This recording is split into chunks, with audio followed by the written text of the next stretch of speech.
better sleep and mental clarity. I'm going to put a link to their website in the description, along with a 10% discount code for you to take advantage of. Go and have a look at their website, see if there's anything in there for you. I hope you enjoy this week's episode, and good health. Bonnie Blue. Take 2. Round 2. Oh, round 2. Ding, ding. The backlash I got for having you on the show last time was beyond the pale. I got bullied. I got attacked from all angles. I had my character assassinated. I was bullied. So I thought, I can't wait to fucking do it again. I know. I mean, I'm still wiping off your backlash they left on my face. I see what you've done there, Bonnie. Straight in with the innuendos. Now, if you remember rightly, the last time I interviewed you, I said I would love to see you in a year's time to see what's happened between now and then, because I thought you were going to slow down. I honestly thought, okay, you've not been in the industry for long. You're going to put the brakes on. You're pushing the boundaries. It's totally fucking outrageous. You're sleeping with father and sons. A few things that made the rest of my hair fall out, and you've done completely the polar opposite. Yeah. So we'll get straight into the nuts and bolts of it. There was a article that said that you said that one of your next stunts was going to be sleeping with migrant men as soon as they got to the shore. Is there any truth in that? No, I've never said that. Would you do that? No, not really my cup of tea. You need to have a sort of government level ID for me to be sleeping with you, and I don't think they've sort of got that, so they're not going to pass the consent form. Okay, so that you have got boundaries. Yeah, some boundaries. Okay, are you a force for good or a force for bad for the young women of Britain? Either or, really. They're not really my problem or my responsibility, but as a whole I do good. And why is that? Because I offer up my body. I say, hey guys, come and do what you want to me, as opposed to them doing something to somebody else. I educate a lot of young men and old men that aren't educated in the bedroom on how to perform hair pulling, choking, how to pleasure a woman, and that all leads to them being safer in the bedroom and learning how to better pleasure somebody. So I'd say that's nothing but good. Is there anything that you do that you could see that could be bad, or you could certainly see it from an outsider's point of view? Because you're pretty much desensitized to everything now, aren't you? For sure. No, because I've been blamed recently for terrible things and I'm not responsible for it. What have you been blamed for? Culture. Promoting. Okay. It is non-consensual. The content I make is consensual. And it couldn't be more black and white than that. Yet, unfortunately, people pretend there's a grey area in that, and there really isn't. I mean, do you think I promote it? No, I've not noticed that you've been promoting culture. I mean, I don't follow you day in, day out because I probably wouldn't do my relationship any good. But what I did do is, in fact, let me ask you a question. Now, you said the word, I know that you push the boundaries beyond the point of comprehension to a lot of people, me included. Yeah. Would you knowingly sleep with a rapist? Yes. I would. Fuck's sake. Why fuck's sake? Well, no, you tell me why you would sleep with a rapist first. Because I'm offering out my body, I'm consenting to it. So to me, obviously once you're always a rapist, it's disgusting. But I'd prefer them to come and have consensual sex with me to doing that to someone else who hasn't consented.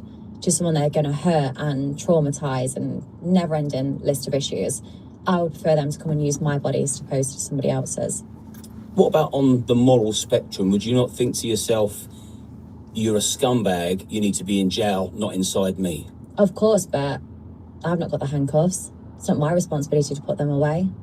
If I slept with a rapist, unless it was me, the one that's getting, then yes, I've sort of got a responsibility to put them away. But if I'm not the one, they said I'm not the police, and I'm not the court, then how can I be responsible to put them away?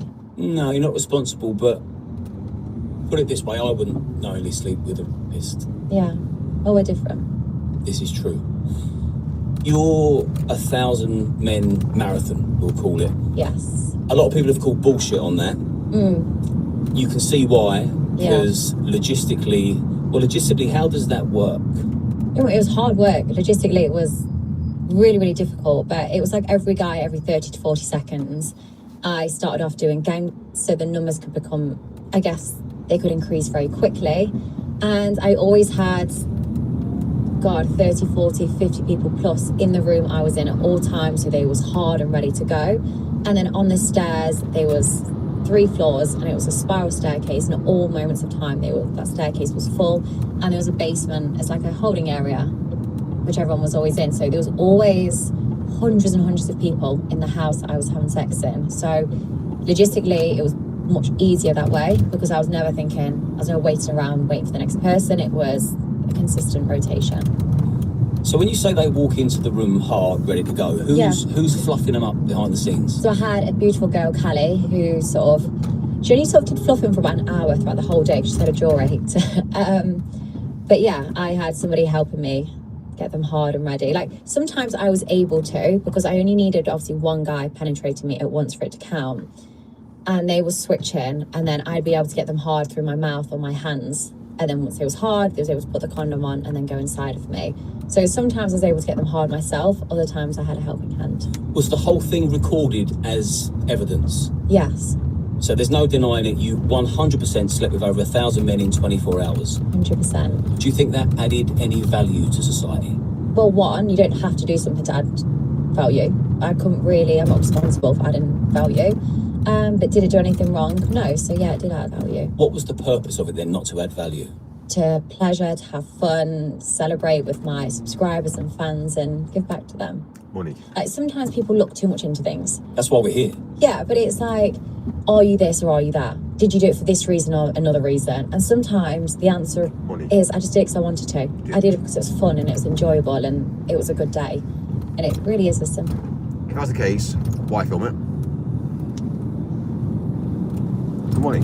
It's all about money. She got paid millions. Hence why it's a lifestyle. Money. It's sad. You can see what people will be flabbergasted and also equally as intrigued, because this is something I've never seen in my lifetime. Yeah. I mean, a documentary came out yesterday, and some of the backlash has been, oh my God, it's true. She actually did this. Because I think obviously everything I've explained about the day, people haven't seen much of that content. So now they're seeing the videos and they're seeing it from Channel 4, which isn't edited, and I don't have obviously edit rights. And they're like, fuck, she really did have a busy 24 hours. Well, the first time we sat down together, I'd never seen any of your content. I stopped watching that stuff years ago because I was watching too much of it. I decided one day it's not actually good for my equilibrium, and it stopped, and I'm pretty stubborn. However, since now and then, when your videos leaked from your 1,000 Men marathon, I must have been sent maybe 100 different clips of you, the same clip over and over, but from 100 different people onto my WhatsApp, so it was very hard to avoid. So I've now seen you in your element, and I mean, not that you're asking for me to critique the whole scene, but I found it utterly repulsive.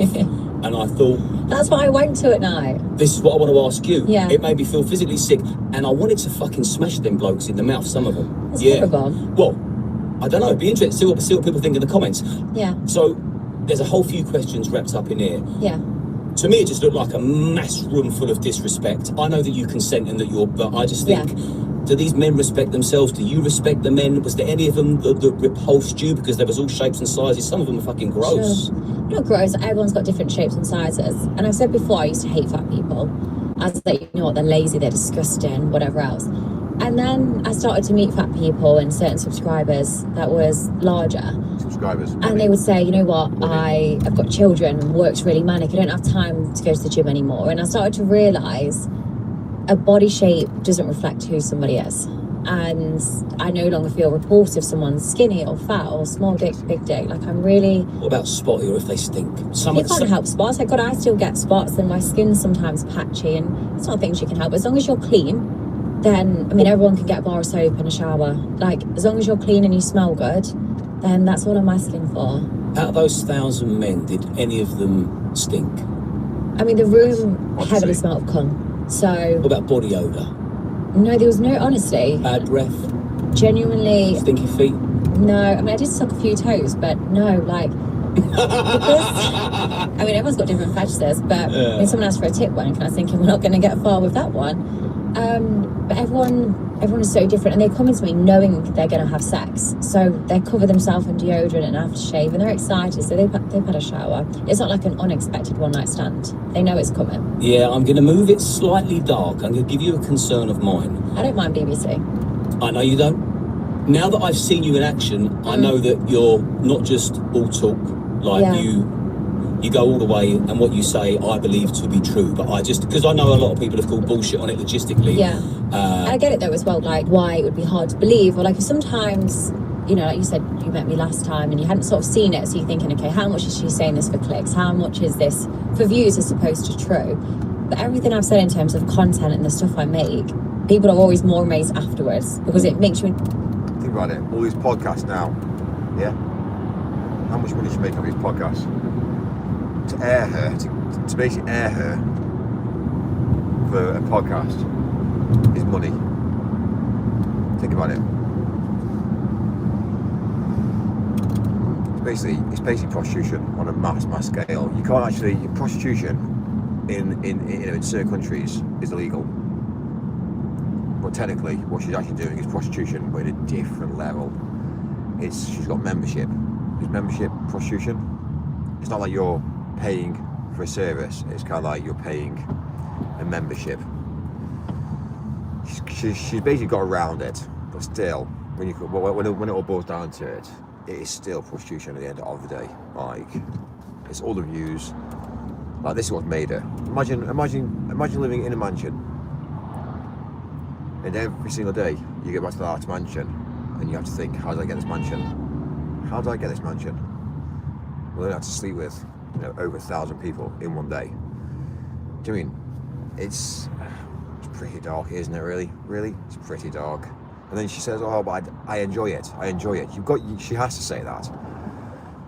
But realistically, is she helping humanity? No. All she's doing is educating. All she's doing is educating young girls who are naive. Basically, if you put out and you destroy your body, which technically it's destroy your body and the mindset. Like, is she a real woman? Let's be real. I think she's a very broken woman. But like, think about it. If you've got a young, 18, 19-year-old who doesn't really understand, who then goes down the road seeing, oh, the aftermath, oh great, I've got a mansion, I've got a sports car. Who is this woman? Oh right, yeah, she slept with 1,000 people in one day. Of course you're going to think, right, well, that doesn't seem to be that hard. And the next minute you find out that they get put into the same category, and they say, humans are broken. Humans are broken. And this is whereby, somebody who's, you would have thought educated, she's chasing money instead of obviously a life.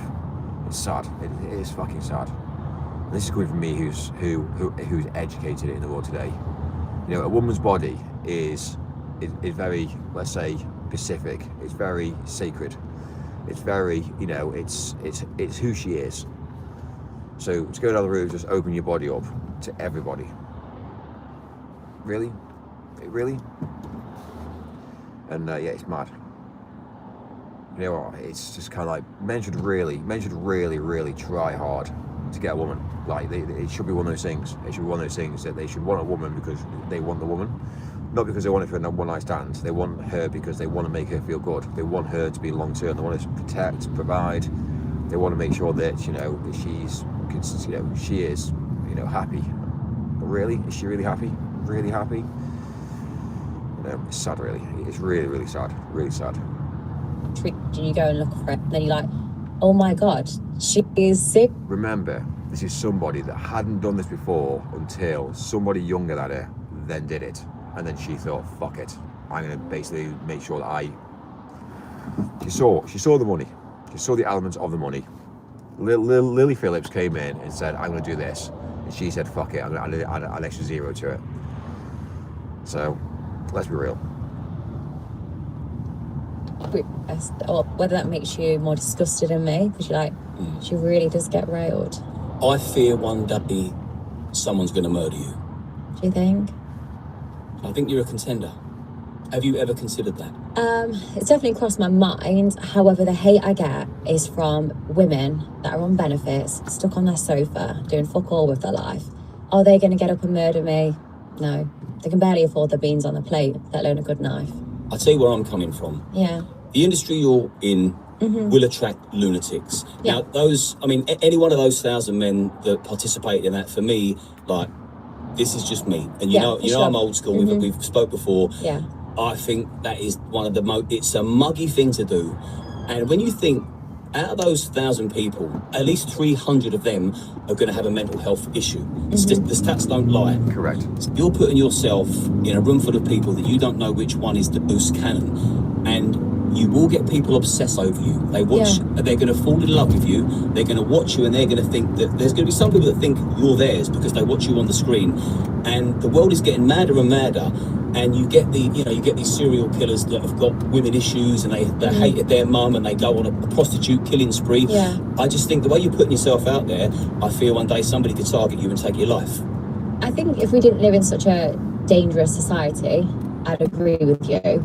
But it's honestly more dangerous if I were just to walk down the street nowadays and have a nice watch on or have a bit of money. So me putting myself out there doesn't put me at any more risk than the average girl. You know, walking home after a night out if you're a girl, or if you walk in a nice area and you've got a nice watch on, like, it is dangerous regardless. And I just think surely I'd be a bit of a headache to murder. I've got too many cameras on me. Yeah, but if someone's going to take someone's life, they don't really care about the consequences. And it weren't such sort of agreeing with me. Yeah. Because I'm not here to argue with you at all. But I'm curious as to how you feel about things, and you're like getting in your head thinking being murdered. You're quite fearless on the whole, aren't you? Nothing phases you. You could get hit by a bus tomorrow. Like, what is the point of sitting and worrying? Like, so much bad things can happen, and you could sort of preempt a lot of things. But why live life like that? Why live life thinking, oh, what if this happens? What if that happens? See, what I've seen in you that. So this is whereby, you see, for me, this is whereby when I'm traveling around and I'm doing what I do on a daily basis, I'm aware of my risks. I'm aware about, obviously, me being on the road, driving rush hour traffic. I know exactly where I'm traveling to. I know exactly if I'm out about in city centres. I understand the risks that I am doing myself. The problem is, and I know this sounds really, really harsh, but I don't think women understand the risks until it's too late. I don't see it. And when I see this mentality, you know, for me, to put myself in her shoes, I will be worried to have a lot of people around me at any one point. Do you know what I mean? It's like it's a football match. If anything's going to happen, it's going to happen at a big event. It's going to happen at a big event. We know this. If somebody, you know, if somebody really, really, really admires somebody, like really admires somebody, they're going to really think, right, well, I don't want anybody else to have her. So straight away, he is actually politically correct. Do you know what I mean? If you've got somebody who is head over heels, who really says, I want her, but she's not accepting me, then I'm going to be spiteful. I'm going to make sure that nobody else can have her. And that's whereby, well, what he's actually saying is actually very, very, very true. It happens in all sorts of different things. It happens in business, it happens in family, it happens in relationships, it happens everywhere. You know, you get an ex-partner, do you know what I mean? A woman splits up from a guy. He's fucking angry. Why? Who else you seen? Where you going? What are you doing? And then he starts to go on a bit of a stalking mentality. We know it. We've seen it. We see it a lot. There's a lot of upset when a woman decides to leave a male. There's not that many males that would just accept it. Honestly, there's not that many males that will accept it. However, there is a small percentage of males who will accept it. For me, like me, I don't give a fuck. But you see my logic. There's a large amount of men that can't comprehend. They feel that they've lost everything.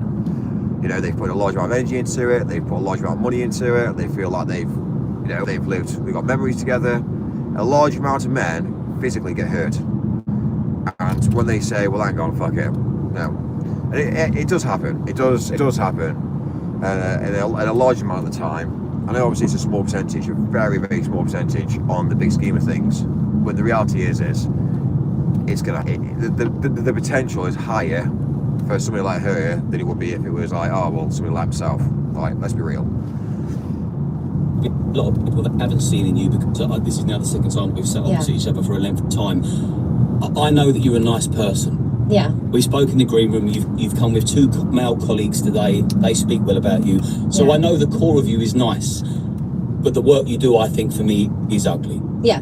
Everyone's got their opinion. I'm not. sex I'm not work. judging you as a person, but the work concerns me because I think it's very dangerous for a lot of reasons. But because I know that there's, you know, you're not just this rampant, shocking sex machine that's on a mission to plough through the rest of the world. You kind of are. But what about a family one day? What would your ideal man be? And also, do you ever think to yourself, is my ideal going to want someone like me that's had my past? Yeah, obviously I know it's going to be difficult for me, and I've got a past and there's no hiding that. The ideal guy would be someone that's outdoorsy. They're not glued to their phone and really bothered about social media. They've got to have fun. I don't want someone that's like... Somebody that's not glued to the phone. Okay. To be outdoorsy, basically the complete opposite to her, basically. So... Hey, let's go for a fancy meal tonight. I prefer someone to say, let's just go and do something different. Let's go and be active. And the main part in that, they're going to have to accept my job. So if you found love, would you still continue with the Bonnie Blue mission? And what is your mission?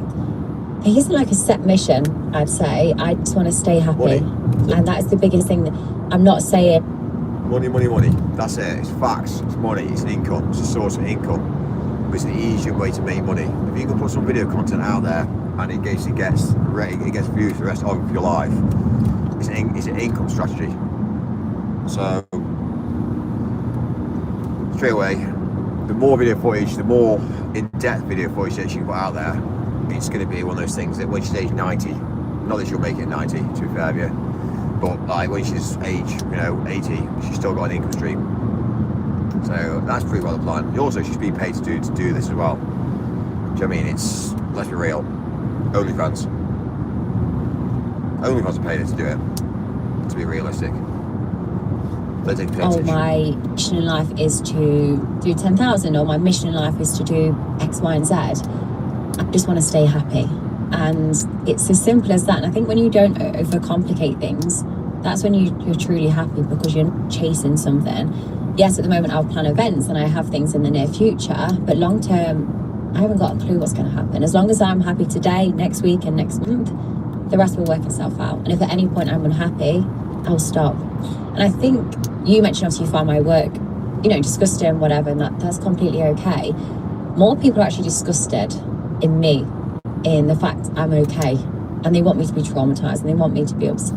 Not about that. What you've done is you just upset the whole population of females, the whole gender of females. You've objectified the woman's body. That's technically what you've actually done. So I'm not surprised. I'm not surprised. From a male looking in on the whole scenario, a woman isn't going to be happy. I'm telling you factually, not when you say she's quite unique in who she is. A woman doesn't want to have anybody inside her. It's facts. It's the way it is. If you speak to a man will go around fucking anything he can. He'll go around and say, right, you know what, it doesn't matter, I'll just do it anyway, for the sport. But to be a woman, to accept a man inside of her, it's not, you know what I mean? Let's just be real. It's not normally done. I can speak to like 7 or 8 or 9 women, and I can ask them quite nicely, and they'll go down the route saying no. And the reason being is they're not, first of all, attracted, and second of all as well is, let's just be real about it. Like, you know what I mean?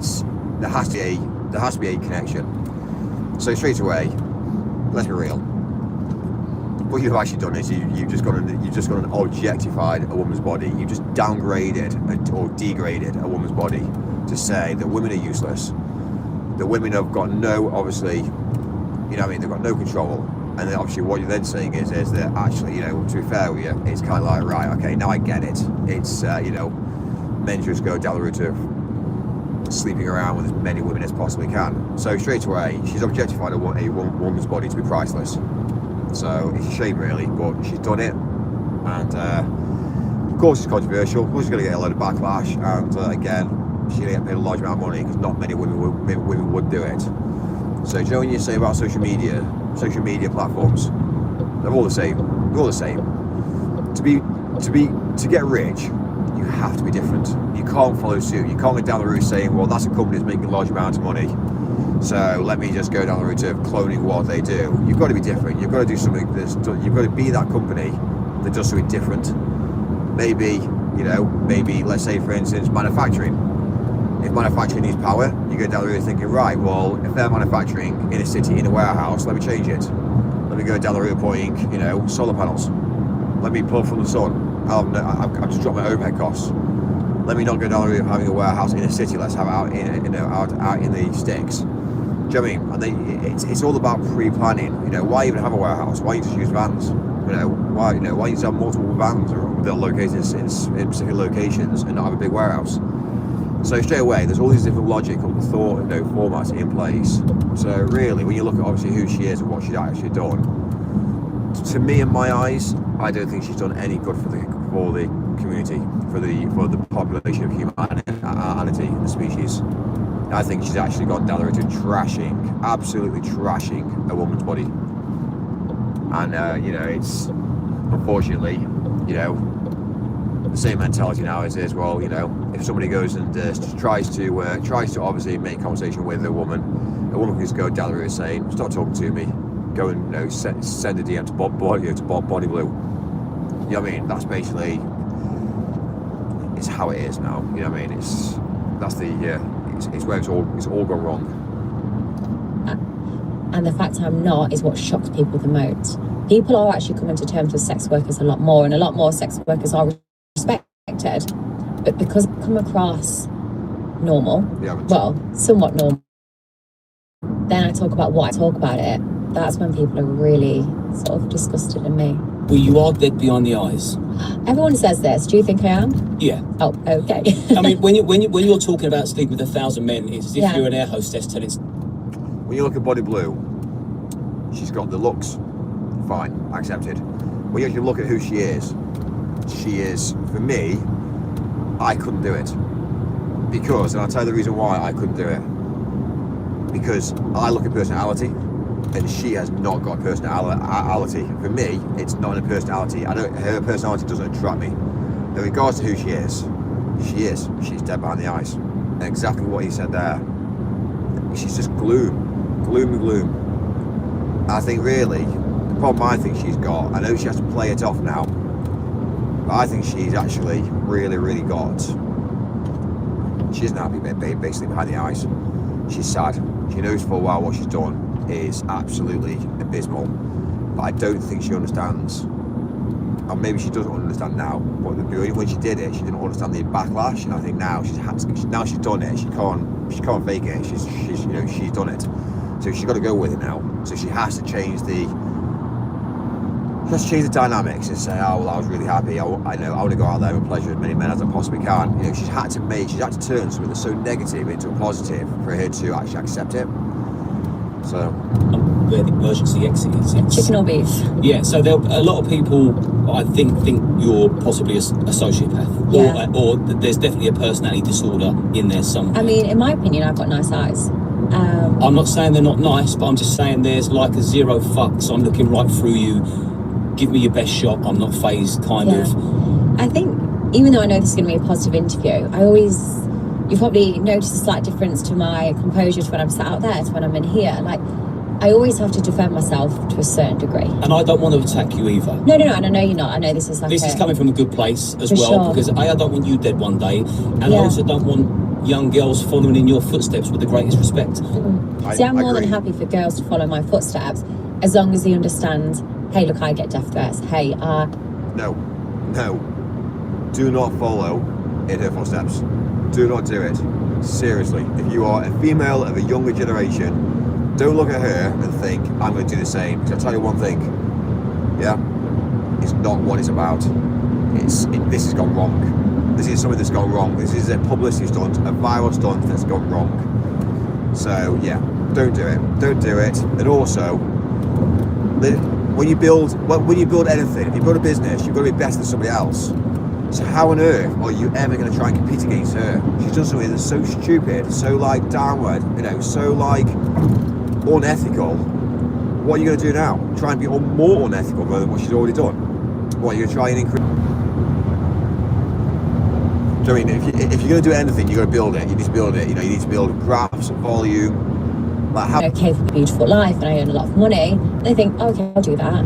it's not as easy as that. Like mentally and physically, I'm very strong, and that's why I'm okay and I'm able to do things. But anyone that wants to copy me, go for it. But mentally and physically, you need to be ready for what's to come. I think people will struggle, and I'm going to talk about someone copying you after we go back to. Is there any concerns or fears or worries, any trepidation your end, where you think to yourself, one day I'm going to find a man I really want, and he's not going to want me because of what I'm doing? And how important is love to you, and how important would that nest be for you?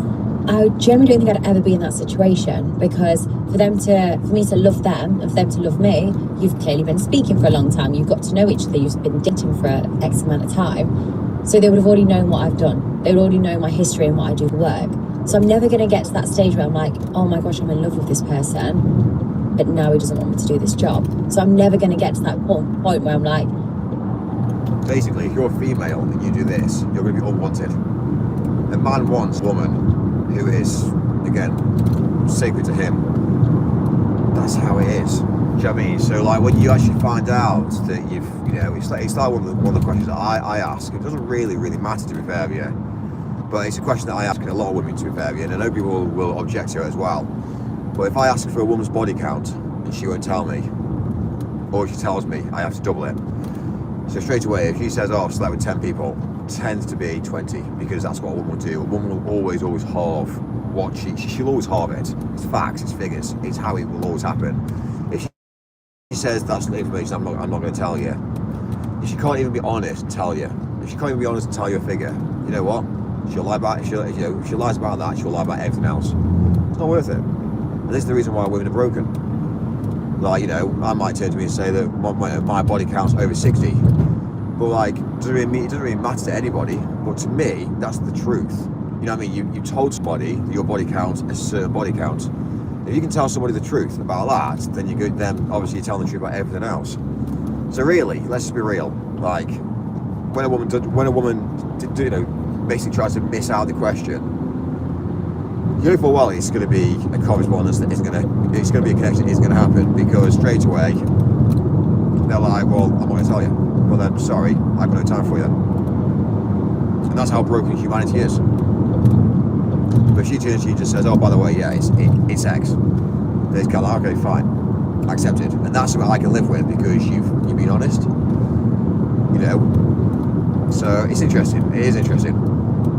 So when they say, oh, well, actually, my body count's 6, and I'll say, okay, fine. So basically, let's double that, 12 then. Normally, like 9 times out of 10, they come back with a little laughing face, and then at least then you're at a level. At least you're at a talking point. Then you've broken into the ice. You've got into an in-depth conversation, which normally is kind of like, it doesn't matter, but at least you've broken the ice. You've broken. The sexual appearance, the sexual attraction towards it. So choose the job, because they come together and they'll be always together. My, your optimism, Bonnie. Lily Phillips. Maybe like 5 years from now we can see if I'm still single. Well, I'd like you to come back every year until you stop this, and then I would like that, because I think you could be anything you want to be, because you're very determined, and I've never seen focus like it. Maybe you could get into acting, or I just think there's something more you could be doing than this. I'd like to do more. Like, I'm very much into fashion, and like there's a few other interesting hobbies, but at the moment this is, I guess, my main hobby, so this takes up all my time. But I think gradually over the years, I may do additional things, but this will always be my I don't know, your go-to. See, when you look at life's hard, life is difficult, life is not that easy. So when you look at life in general, to say to somebody, I'll pay you £100, they'll say, what do you need to do for £100? And they'll say, well, take your clothes off. And they'll be like, if you're desperate for £100, you'll do it.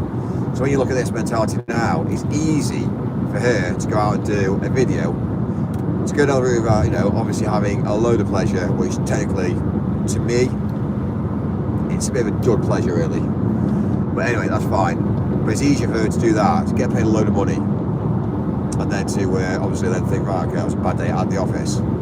Instead, for me, what's my journey? My journey is to provide. My journey is to make sure that I build she hasn't really built a brand, has she really? She's built a brand off the basis of the fact she's used her body, which is basically prostitution. Now, that's, again, it's not really a brand, is it really?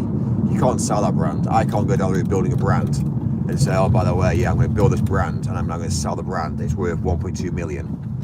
You know, what she's done is she's basically used, what, her stage name? That's her. You can't change it. Nobody can come along and just basically take on what she's done. I mean, you can't sell what she does. It's either her or nobody. So what she's doing is she's first of all, she's pretty now. Obviously, this whole industry that she's in anyway, the younger the better. We understand that concept. But at some point in life, she's going to get ugly and old and not be able to do what she does. So at what point do you think, well, it's over? Like, yeah. So Lily Phillips, you spoke about competition. Yeah. There must be competition with you and Lily Phillips because you kind of pull off the same sort of stunts. You both pretended to be pregnant at the same time. You both pretended to be arrested at the same time. Are you in competition with each other? What are your views on Lily Phillips? Do you like Lily Phillips? Is there something that I need to know about her? No, I don't like her. And no, I'm not in competition. I don't think she is competition. No. With the greatest respect. And I'll tell you for why. Yeah. And I wouldn't normally speak about back office stuff in an interview. Yeah. But you've had the courage and conviction to sit opposite me twice now. And you know that I'm not going to sit here and create a safe space and say, this is great, good on you. Yeah. I'm going to challenge you because this is kind of... it'd be boring if we were sat there going, oh my God, yes, this is amazing. You want a conversation. And it's just a bizarre thing that I think you're doing. But I'm still fascinated by it. And this is what this show's all about. You know, I want all walks of life. And I don't want to shy away from conversations, and I don't care about people saying, why are you platforming her? Let me just tell my audience now. Bear in mind, you will get that. Like, oh, of course I will. You'll get people discussing you, but you can be interested in something. Doesn't mean you agree with it, but you can find it intriguing. I'm also talking to the most famous person in the UK. But let's go back to Lily Phillips. Yeah. And the door is still open for Lily. We've been messed around with interviews with her, and I hope she sees this actually. So fuck it, I'm going to go with it because stop messing people about. And she's asked to come on. Yeah. We've agreed. I think maybe 6 times. Right. There's a paper trail for that, and every time she either goes or her agent goes silent or can we do that? There's just a load of fucking around.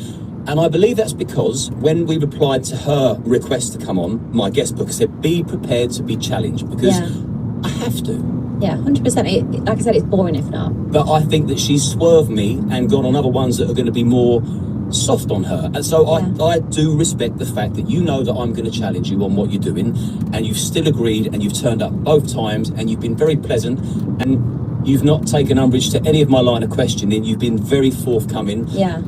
So for me, I think fair play to that. Yeah, I think the reason I'm more than happy to do either a debate or answer difficult questions is because you can't trip me up. I honestly love what I do. I've never been upset. I don't ever come across traumatized. I genuinely believe, whether you think it's disgusting or not, happy to have the conversation, but I think it's beautiful. I'm really proud of the work I do. However, if that's not how you feel, if that's not how you think, you're going to trip up. You're going to be affected by the questions, and you're not always going to be able to answer them amazingly. But I don't have to prepare when I do interviews or podcasts because all I'm sharing is my opinion, how I believe things are, and my enjoyment. And you can't trip me up on that. Whereas for other people, that's not always the case. So yes, you avoid the difficult questions. And why don't you like Lily Phillips? Everything I do, a few hours later, she does the same, and obviously it becomes boring. And like, it's fine, I'm the one with the views and the name, but obviously we're in the same industry. I wish nothing but the best, and it's not ever nice to see someone traumatized, but yeah, I just think surely there's a few brain cells to think of your own ideas. If she's copying you, and also I don't want to encourage any hate going to Lily Phillips either, although I would like to sit down with her and discuss line of work and behaviour like I am with Bonnie. I wonder if she approached me to come on the show because she's seen that you've been on it and done very well.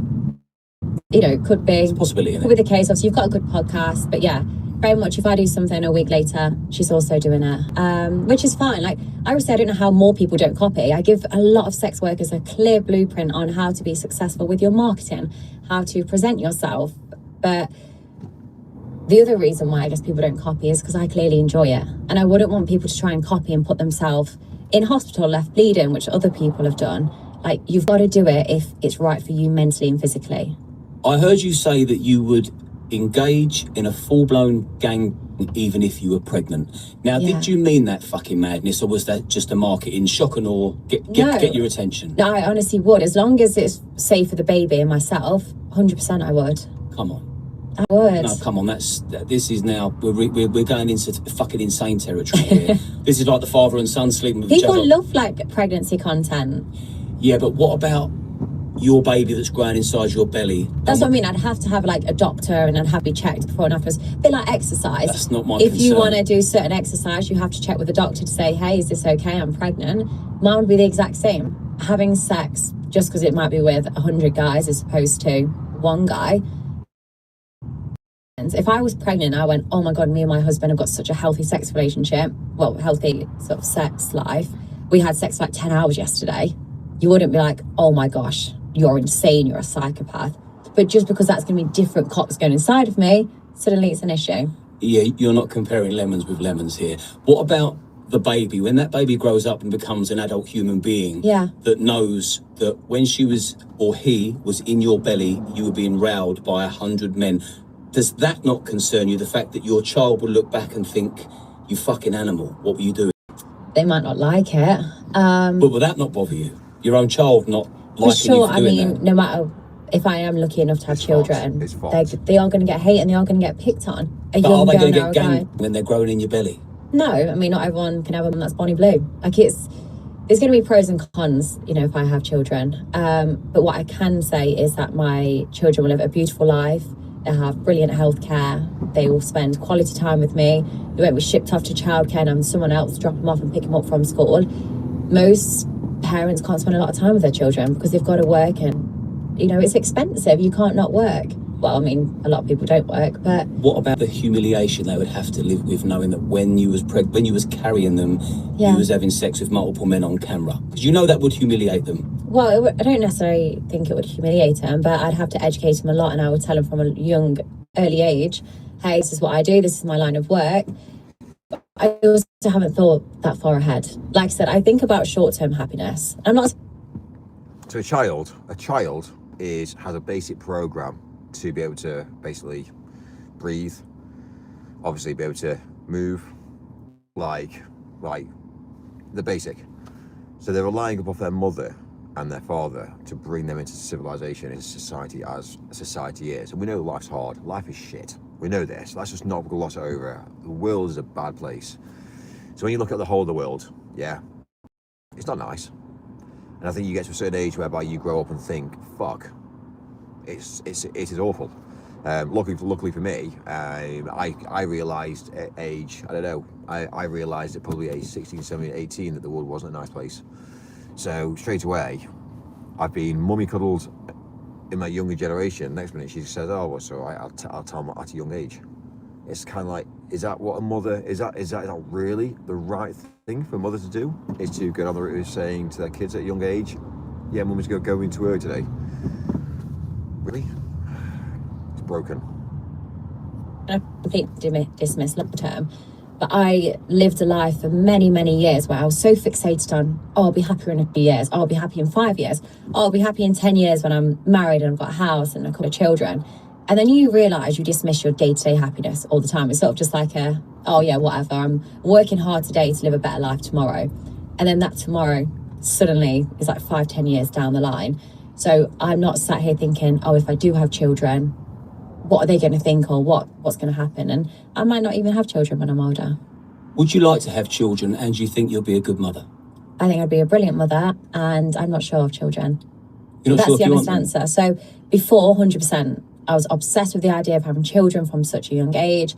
I used to be a dance teacher, and I loved teaching like children and having, you know, just being around them. I'd always want to babysit. I'd always want to look after them. Can you conceive children? I'd have to go through IVF. So I did try with my partner for a couple of years and I wasn't successful. And that was a really tough time. So when all the rumours started coming out that I was pregnant, I was like, the papers don't even understand it. Social media doesn't even understand that I can't fall pregnant naturally. So all these rumours were bullshit. I mean, yeah, I uploaded a photo one photo on my Instagram story with a pickle saying cravings. That was all I did, because the papers for about 5 days prior had gone, Bonnie Blue's pregnant. On TikTok it was going viral, and same on Twitter. And I was like, once again, looking at my body, or just assuming I'm pregnant because I've had sex with a lot of men, not even knowing the full story. And I'm not saying people should, but... What would need to happen in your life for you to want to try for a baby again and go through IVF? Obviously meeting someone. I mean, it might be that in the future I'd want to adopt or just have children by myself. That's also fine. It depends. If I met someone and they also sort of wanted children, and we felt it was the right time in our life and we was happy and that was what we wanted to do, then that. But like I said, I'm not too bothered. If it happens, it happens. And what message do you think you're sending out to young girls? On the whole, I think I live my life, and people are starting to see it. Just don't care about people's judgment. Don't ever not do something because you're worried about what someone's going to say about you, what someone at high school is going to put in the group chat.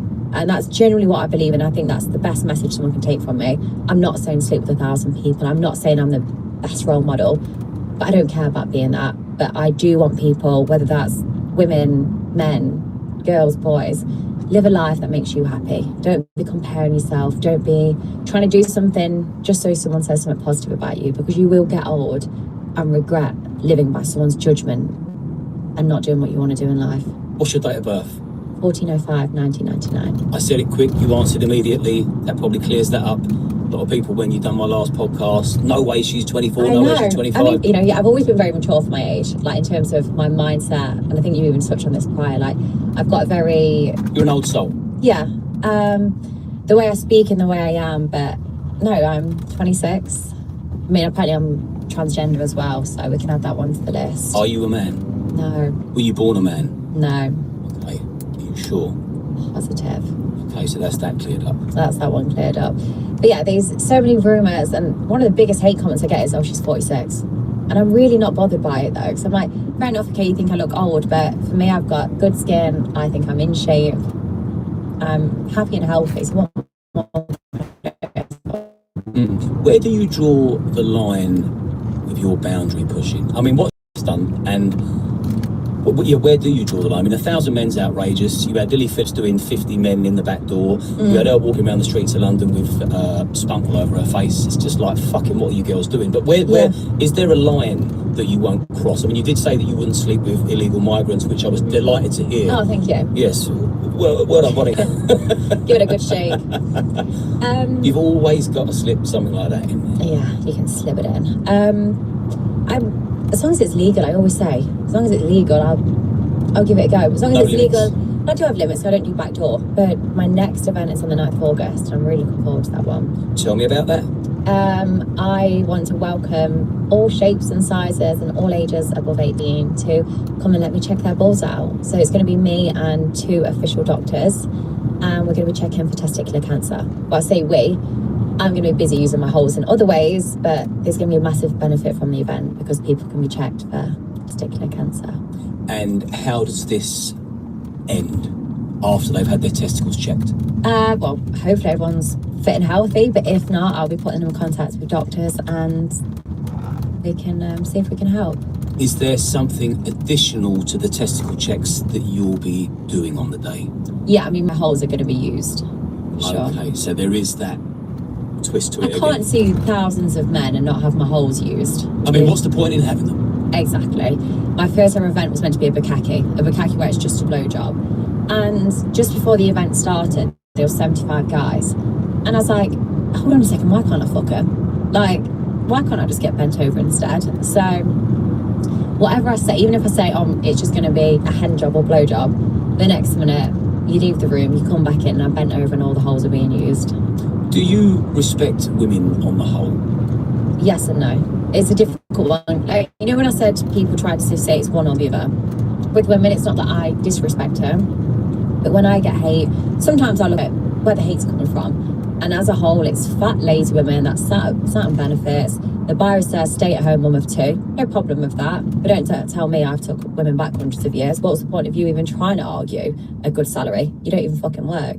So it's not that I hate women at all, but do I think women a lot of the time are lazy, emotional, expect too much from men, and then say they want things equal? But best believe they aren't paying for that dinner bill, or they're not going to be opening the door for you. So let's not say things are completely equal and you want things equal, because do women go to work more and the men stay at home? No, they expect things to be paid for. And that's where it really frustrates me with women, that they pretend they want things equal, but their work ethic is pathetic. What about you? Do you... That's coming from a woman who basically is talking on behalf of women. Unfortunately, I'm male. I can see both sides of the story. I can see men, I know men. I can see, obviously, women. It's fucked. Everyone's lazy. Every single person's lazy. Nobody wants to go to work. They want to get paid for nothing. And I see it. Like, do I want to go to work? Not really. Do I do it? Well, actually, yeah. I do it because, to be fair, yeah, I've got a lot of drive. I've got a success rate. I've got graphs. I've got figures. I've got income. Like, when I say income, massive income. So when you look at the whole logic, if I worked for somebody else and I was getting paid a salary, there's no mentality. There's no reason why you would do it. So when you look at this here, it is interesting. It is interesting. And what you just said about women being level to men. Women are on this planet for basically, let's be real. Women are on this planet for different reasons than men are on this planet for. But the only thing that we have in common with each other is the fact that men can impregnate women. Yeah, that's the only reason. It's the only reason why humans actually exist, is men can impregnate women. That's the only reason why we're here. Do you respect yourself? Yeah, 100%.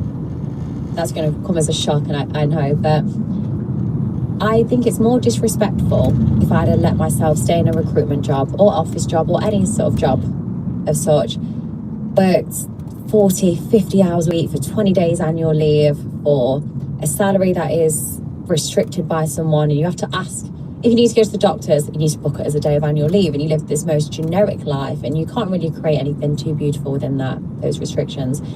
That, I think, is more disrespectful than what I do now. Do you ever cry? Sometimes, but not really. What makes you sad? Most recently, my divorce. So my divorce should be sorted in August, and it's emotional, it's hard, and I think anyone that's been through a divorce, or even breakup for that matter, will say it's difficult.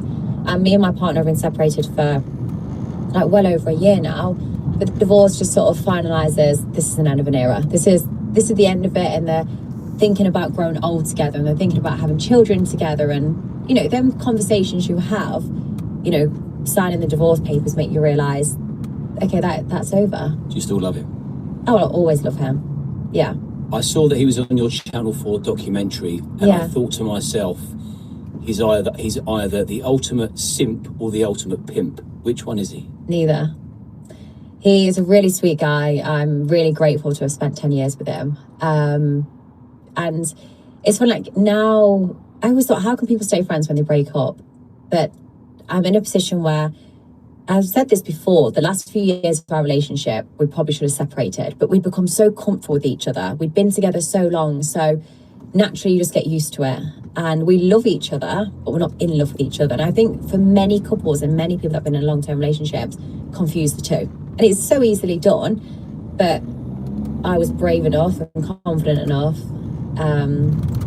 that I was going to be independent and be able to separate. Do you think you'll ever be able to love again? I'm not traumatized. I've had a brilliant upbringing. My job, I've never been forced into something. Everything I do is my decision. I'm in complete control. So I do believe I can love again. I only ask that because I know how hard it is, certainly for me, loving somebody new. The idea of even dating now, it's scary. You know, I met someone and I thought I was going to be with them for the rest of my life, and that's not the case. And I've realised you didn't always get the fairy tale ending. But as long as I'm happy, we did get our fairy tale ending. We got married, we spent a lot of time together, we relocated to Australia, we went on beautiful holidays, we've got 3 amazing pets. So we did have our fairy tale.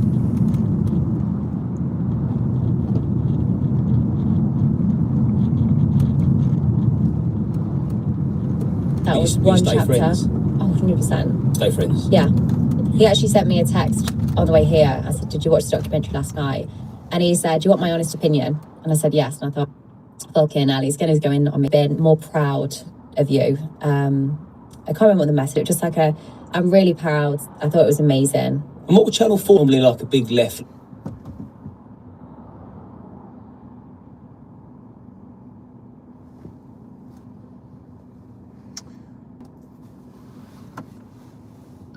So I got a message.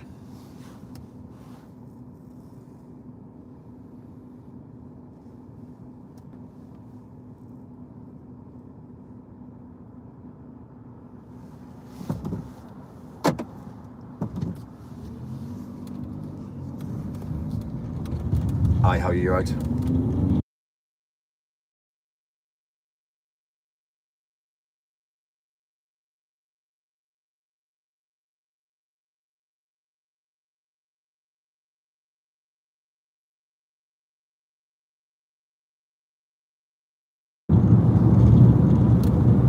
I'm not sure yet, I need to check.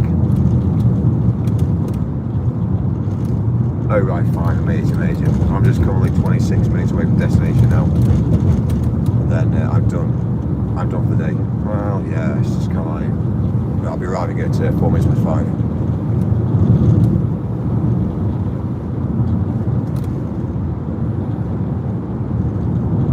Right, okay, we'll see. Yeah, we'll see. Okay. Yeah, alright, fine. Right, I will leave it for me. I'll see what I can do from my side as well.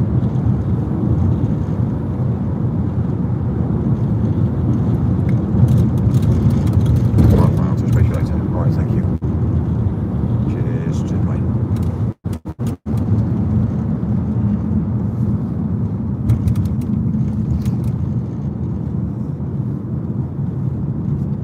Anyway, back to the interview.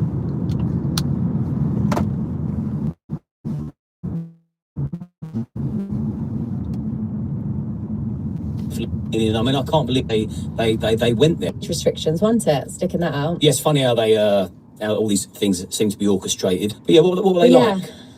Difficult. Woke? Well, they can't be woke if they're performing you. No, I'd say, I mean, I've never done TV like this before. I've never done a documentary. I've never had someone follow me for so long. It wasn't, when I say difficult, it wasn't always their fault. I didn't realise the amount of restrictions there is when you're filming. I thought everywhere I go.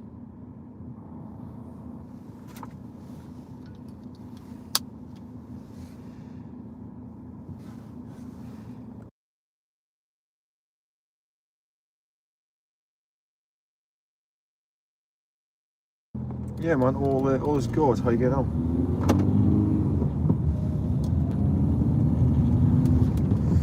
Fair play. Yeah, how's it? Yeah, I'm just on the road. Just kind of like going. I've got 21 minutes to go, then I'm done. So I'm probably going to find a nice little place to have a little bite to eat. I think after this. Nice little bite to eat. I don't know, some food, maybe some scram. Don't know. We'll see.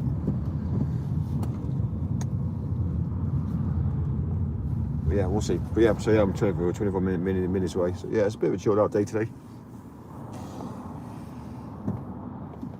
Yeah, it's Wednesday, dude. So yeah, Thursday tomorrow, near enough end of the weekend. It's mad, isn't it? So yeah, it's mad. We're into March shortly, dude. Into March shortly. Next week, March. It's pretty scary.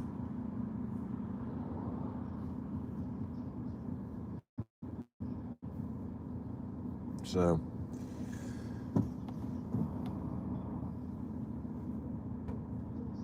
yeah, I don't think people realise how short a week is and how short a month is and how short a year is. But yeah, we're pretty well there, you know. It's not that far to do now.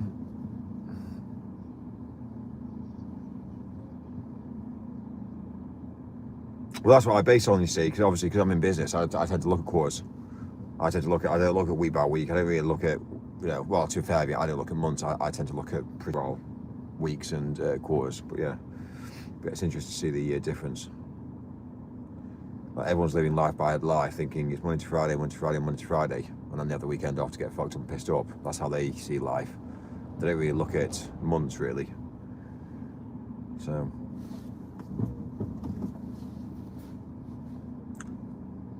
do you think people were thinking months?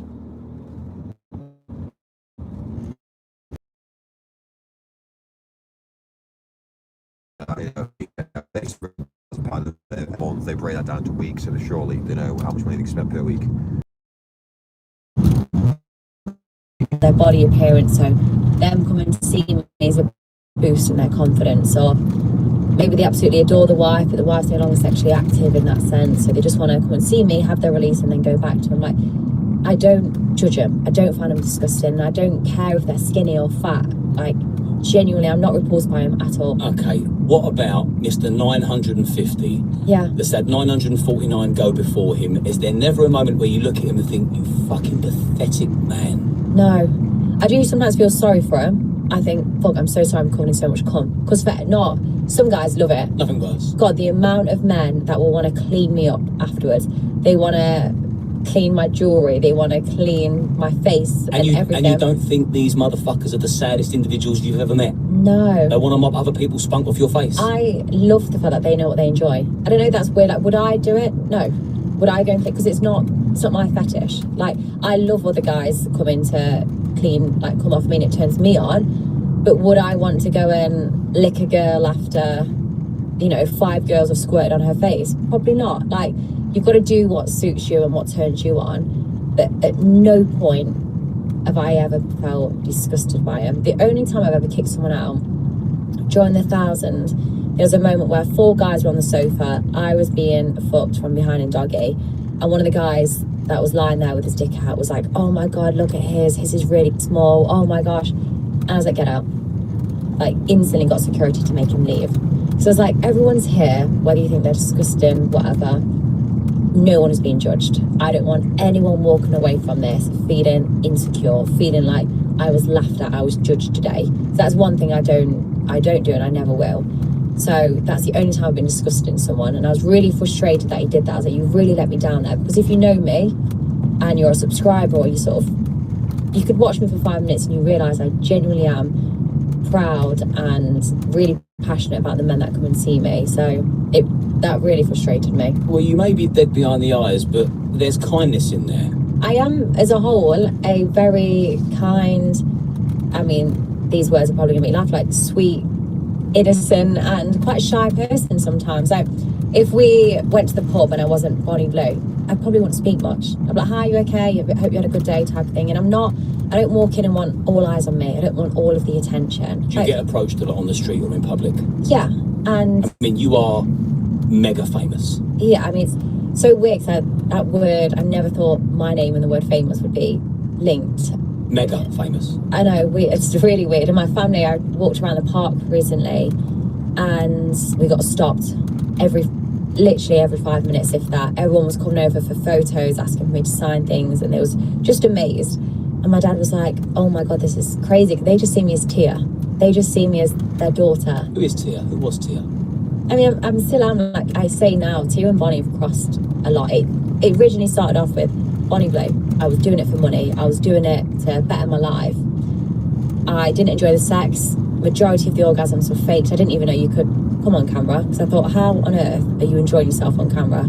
You're so fixated on the positions, the angle, doing a performance.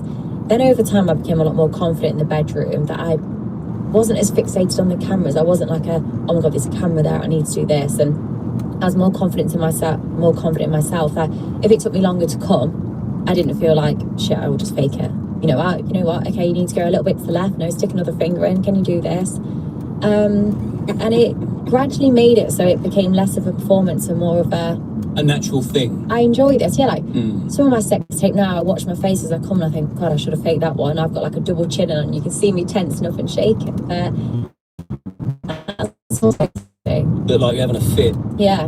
Sometimes I'm like, fuck yeah. Now what? Maybe I should have paid a bit more attention to that camera. But it became less of a act and more of a, okay, this is who I am. And I'll say things more clicky, 100%. I know what I'm doing. We're doing a podcast. So there'll be some things I've said. Would I say it if that were just Tia? No, I'd say it in a more long-winded way, but we don't have all day. So everything I say is Bonnie, is everything I believe as Tia. I just word it slightly different in more of a short-winded way. Cut the crap way. Yeah. How do you deal with all the hate that you get? What hate?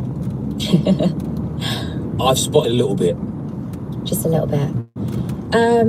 Really doesn't bother me. And once again, no one's going to believe this. You just think I'm saying it to say it, but I believe you. But the hate is huge to the point where I think I disagree with what you do. Yeah. But it doesn't change how I view you as a person, because I know that you're kind, and I'm really sort of a big believer of, like, if someone's kind, like, see that in them. Yeah. And when I see the hate, I think I understand why you're going to be appalled and horrified. Yeah. But, like, there's a stage where you think, is this now bullying?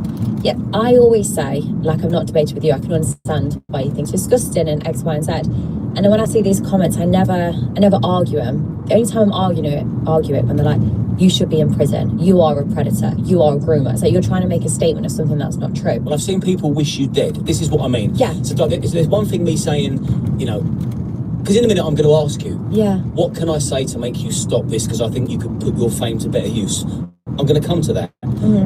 But when I see people writing in the comments that you should be dead, I think, fucking hell, that's a bridge too far. Say to me in these comments, I'm going to report you to the police and I cannot wait to come and murder you. I cannot wait to come and kill you. I'm like, you do realise you're the one in the wrong. You're the one that's just wished someone dead. What I'm doing, and I have started to notice a bit of a switch recently, they're like, you know what, I don't like this girl, but everything she's doing is consensual. She's not actually doing anything wrong. She's not a victim, and the people she sleep with also aren't a victim. And I've also seen a comment recently, and it's popped up a few times, like, everyone I've slept with, I mean, you probably agree with this one, those names should be released. Those men should be on the child's, list. They should be on the register. They should be locked away. And it's like, why? Because they're sleeping with a consenting adult. They're sleeping with a 46-year-old, as everyone likes to say. They're not hurting anyone, and I'm not hurting anyone. And it's crazy how these poorly educated people like to make statements as if they're clever than me, they're better than me. Not only is my bank balance a lot more than them, am I a lot happier than them, but they are genuinely going to go nowhere with their life. And it's, how can I be affected by that? Someone that's living in a council house, struggling to pay the bills and their teeth need filling out, like, how can I be offended by you? You're a Trump. I think maybe it is a little slogan, a little catchphrase that pays. I just thought of it just there and then. Yeah. When someone wants to murder you, you could reply, what I do is barely legal. What you've just threatened to do is really illegal. But 100%, like, the word barely legal, the second bloody word in that is legal. They're like, oh my God, she's even admitted she slept with someone barely legal. And it's like, yeah, you fucking moron. The second word in that is legal. Yes, I'm clever with it, and I'm clearly a lot more clever than you because I've made you make a TikTok on me. Right, we're back.